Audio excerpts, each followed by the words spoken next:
What is going on, ladies and gentlemen? It is the Meat Pack. We are in the house a little more into Rink. We got the boys. We got Jimmy G himself, and then we got Tom T Boner coming back, making the reappearance. Love to see it. How are you boys doing today? I'm doing just fine, my man. You know who's not doing just fine? The Flyers. Yes, sir. Doing better than the Flyers right now. Don't gotta tell me twice. All right. So, as of the last time we recorded, the Flyers' last game was a 6-4 loss to the 10-game losing streak Devils. You say put up 4, dude. Come on. Both teams have been struggling as of late. Devils especially. The Flyers before that game took over a comeback win and won 3-2 in the third period, late in the third period, and won the last game. This game, not the case.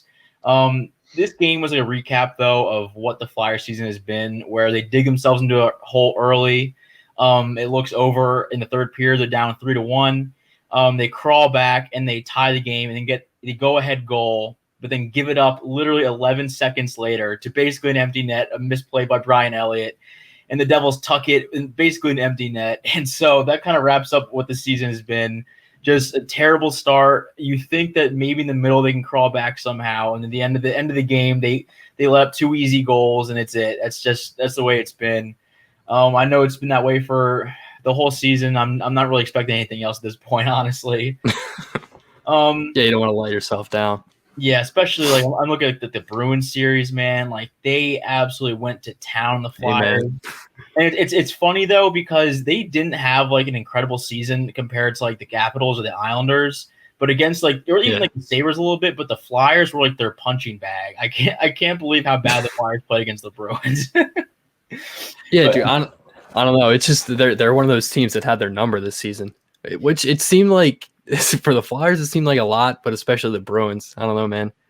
It's that little Philly-Boston rivalry. Yeah, I don't know. I look at that Lake Tahoe game. It's like it's so embarrassing to go on national television and one of like the coolest rings of all time and lose like what 7-2 and have your goalie. It was some kind of blowout, dude. It was like an embarrassing game, and it was so sickening because it was such a cool experience. You know, when like four teams played and the last one gets beaten so bad they got to pull their goalie. It's rough. But anywho, I think the young kids look good. The Flyers played 3 rookies this last game. One named Jackson Cates scored his first NHL point. He's a center. Hey. He I don't really see it with him. Maybe he develops his game, but he's still young. He's only 20 years old. He's a center, so that's always good. I think he's a right-handed shooter, so that helps a lot. Wade Allison also played. He is a rookie, and he scored. He is a really, really tough skater. He is, I think, 6'2", almost 200 pounds, so he's a monster. This kid flies. He hits the ice at 100 miles per hour. Super, super bright future for him, I think. I think once he develops a shot, he'll be a really big threat. And then finally, Igor Zamula is a giant Russian defenseman. This dude doesn't speak a lick of English, but he goes in there and he locked it down. He did pretty well. I mean, this kid, he's 6'3", but he's only 160 pounds. Like, I weigh more than this guy, you know what I mean? Wow.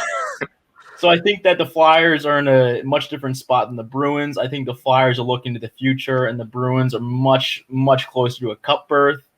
Taylor Hall actually looks really good. I didn't think he was going to shine as well as he did, but Taylor Hall has been the last couple of games been scoring and making plays. So I'm good for you guys. Yeah, dude. When they got him, it was so cheap. I couldn't believe it. Like I don't know how another team didn't just scoop in and pick him up. It's crazy. And like he almost came to the Bruins over the summer, so it was sort of like waiting to happen. Nice. And I don't know, man. They've been needing a scoring winger like friggin' Pasta, Bergeron, and Marchand can't do everything. So having Hall definitely helps. But he's like a streaky kind of guy. So I hope he doesn't dry up in the friggin' playoffs, dude. That would suck.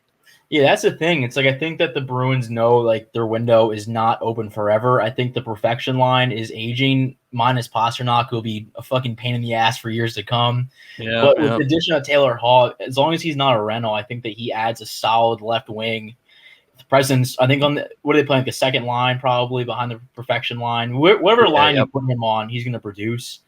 I just look to the fact that he was on a bunch of different teams and it didn't fit. But then again, those teams were young and upcoming. I look at Arizona. I look at the Devils. I look at, obviously, Buffalo. I think he saw he thinks that he can go to a team with like potential and maybe lead them, but maybe that's not his style. I think he's going to tack on to a winning team like the Bruins and probably push them over the edge. So I think they're going to make a big push for sure. So yeah, let's get into the league standings here. So I have Carolina in first place. They clinched with 69 points. So it's shout out, let's go nuts. That team is they're on fire. Like I keep saying that I don't think they're going to win it this year, but they are definitely a team to look for in the future. I think that their window's open for sure. Yeah, I think that they're they're going to be a powerhouse team if they keep their contracts. Sick. Number 2, we got the Vegas Golden Knights, my favorites to win the cup currely. I put that slip in last week, Jim. Did you? Oh, for real, Mike? Yeah, good for you. I mean, I'm usually wrong. I guess we'll see. But I look at they're actually on a 9-game winning streak as of now. It's one of the hottest team in the league. So we talked about this. Only 7 games left to play. I think this team is going to be super hot going to the playoffs, and that obviously breeds success. They also have 2 games in hand on all the top 5 teams. Wow. So crazy. I don't think that they're going to stay in the second place for long. I think they're getting the President's Cup, if they're going to call it that this year with only a shortened season, but who cares? They're going to probably get in first place again. We got third place Florida. They also clinched. Now listen to this stat. Florida's been around for 26 seasons. Guess how many playoff appearances they had? Probably like 1. All right. Tom, what do you think? Is it like 2 or 3, right? I thought you guys were going to guess a lot more. It's been 5 playoff appearances in 26 seasons. Still is. Yeah. Their winning percentage is well below 500. They're still a shit franchise overall. And they've never won a playoff series. Wow, dude. Do you think this is the year? Yeah. I mean, I think that they're going to get mad if they keep that third spot. They're obviously going to get matched up against a scrub team. Yeah, so I think that they're going to roll in the first round. But then again, like I keep talking about experience, they don't have it. Clearly, they don't have the experience in the playoffs. They do have playoff caliber talent with Huberdeau and Anthony Duclair.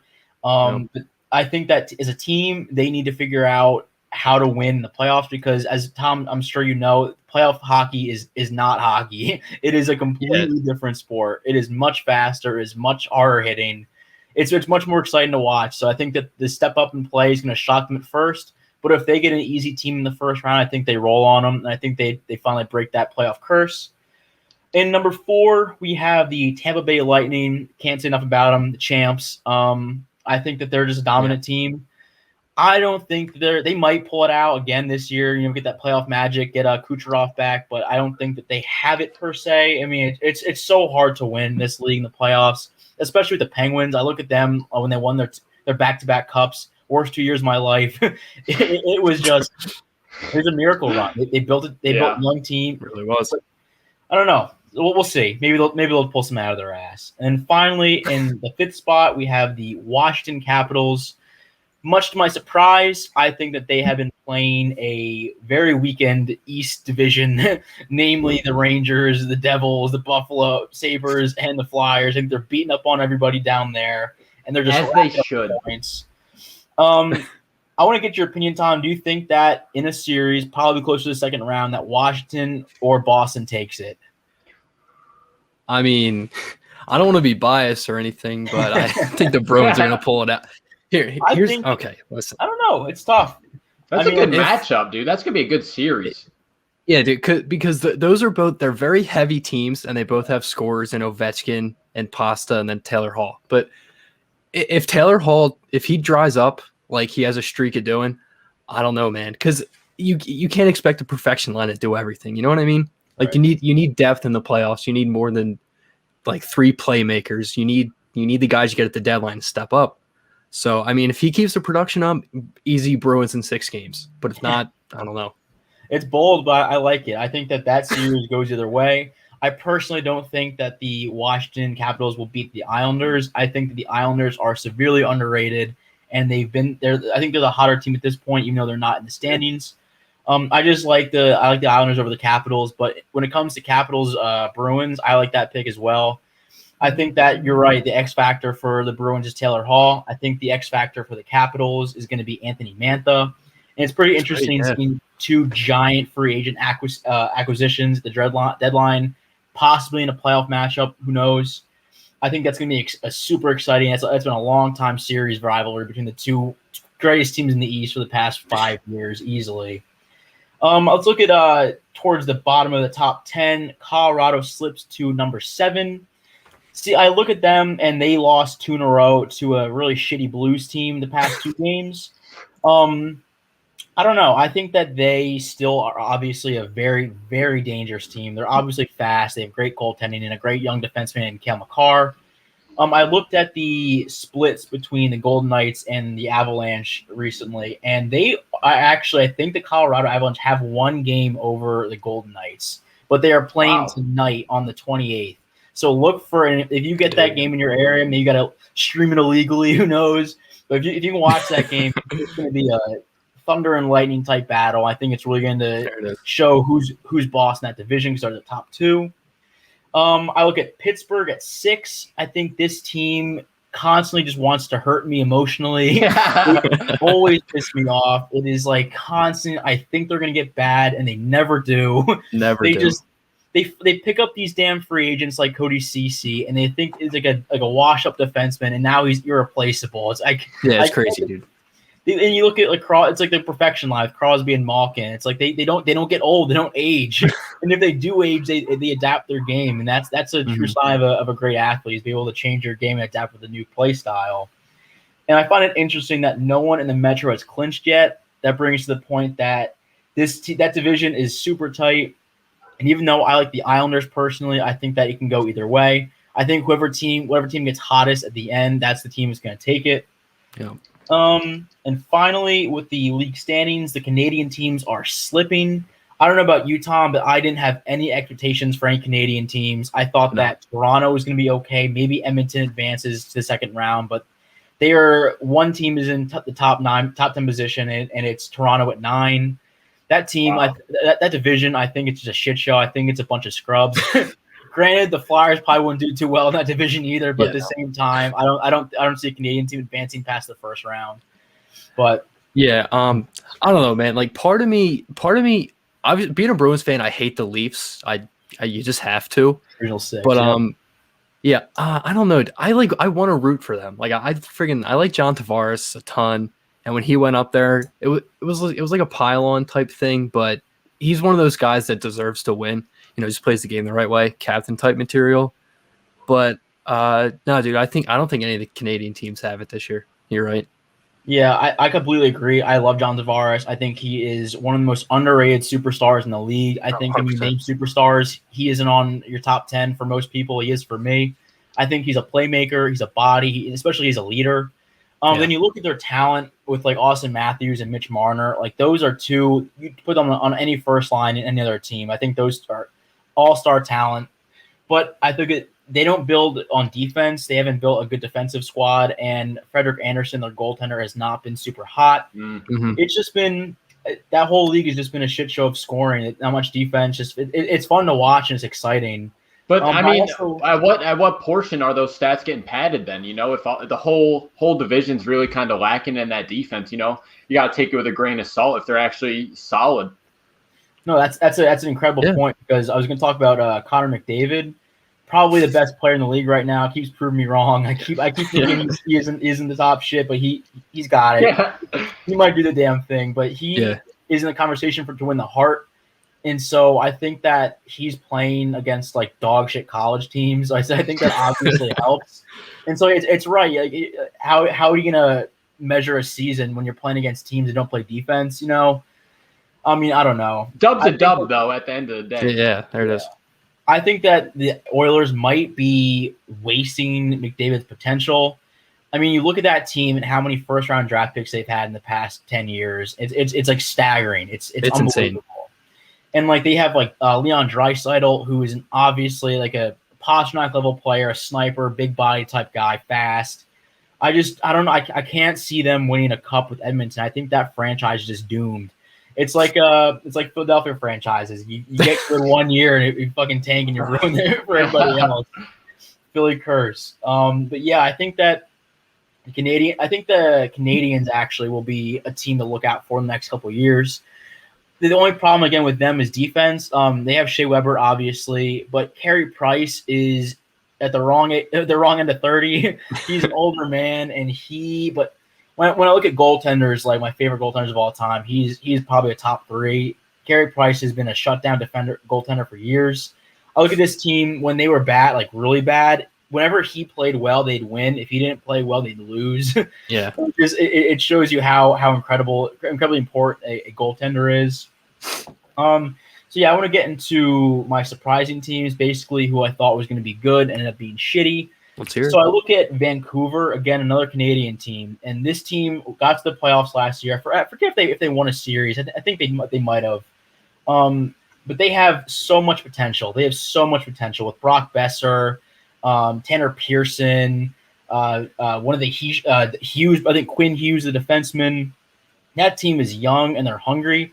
Yep. But at the same time, I think that they're top heavy. I think that it's funny because I look at them like I look at the Bruins, where it's like they're a top heavy team, but the first line gets it done.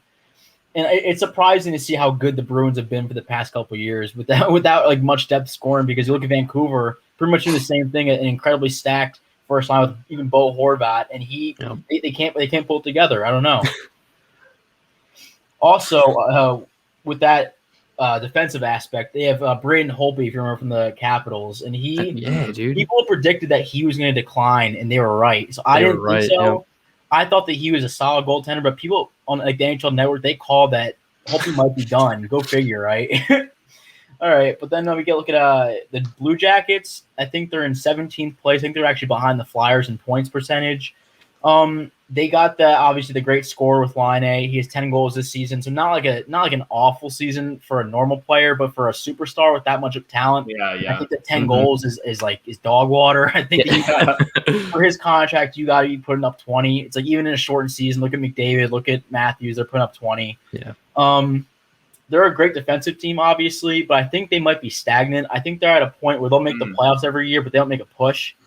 If you remember, I think it was 2 years ago when they blanked the Lightning in the first round. They swept the first round Lightning, and like I look at that team, like that team's gonna go all the way, and they lose in the next round, right? Yeah. So I think that this team has to tank, or they have to make a big move because they have talent, they have goaltending, they have scorers, but they're missing one crucial piece. I don't know what that is, but I think that that team should have been good this year, but they might have to make another few adjustments. Yeah, for sure. Yep. I look at St. Louis. They are pretty bad. I think they're close to the 20th position, maybe a little higher than that. But they win the cup a couple years ago against the Bruins. So I'm got to bring that back, huh? Right. I don't think you're going to get that matchup anytime soon. But feel good about yourself because they dropped off, and I think that they have an incredibly deep team. They have my favorite player, Braden Shen, on there, and he's been solid. Obviously, Tarasenko is a top 5 pure goal scorer in the league. They lost Pietrangelo, but he was on that team last year, so I can't really put anything on him. But they are in a tough division. I think they're in a really strong league, and they have a very skilled lineup. So I don't know why they've been so poor. Maybe they just lost the magic. I mean, I think, again, when we look at that playoff run when they won the cup, I think that the Bruins were heavily favorited, and they were probably destined to win that series on paper if they both went into the game in the series cold. But the Blues got hot. The Blues are the hottest team going into the playoffs, and that's why I keep looking at the Golden Knights. A 9-game win streak. This team's hungry. I mean, they haven't won a cup, obviously, because they've been around for 3 years or whatever. But at the same time, to be able to do that, if the Golden Knights are able to go into existence within the past 5 years and win a cup, that'll be legendary. That will be an absolutely legendary feat. I'm also looking at the Rangers. So this team, they got the first round pick this year with Alexei, and they picked Alexei Lafreniere, and this guy was like supposed to be like the Trevor Lawrence, like he's supposed to be like the next big thing, right? Yeah, it's supposed to be the truth. Yeah, so he hasn't performed, and like with other sports, you look at a rookie, sometimes you got to sit him on the bench for a year, let them develop and see what happens, especially in like baseball. But with hockey, I don't think that's the case because you look at Austin Matthews, his first game in a professional league game, he scored 4 goals. been good ever since. I'm fairly certain McDavid had a hat trick or 2 goals in his first appearance. Yeah, It's probably. like Crosby had points in his first appearance, and Alex Lafreniere, I think, is below 10 goals, probably closer to single-digit in points. And it's like he just hasn't sparked. I think that they have an excellent skilled lineup with Artemi Panarin. Zibanejad is excellent. They have Capo Caco, who's it's like they have so much potential. Maybe it's to look to the future for them, but I really thought that they were going to be a playoff team this year. They might push at the very end, but I don't think they can make it. I don't know. We'll see. Yeah. I mean, that's the thing about the friggin' not the Metropolitan anymore, the East Division. It's the most what am I trying to say here? Competitive division in the league right now. Like nobody's guaranteed.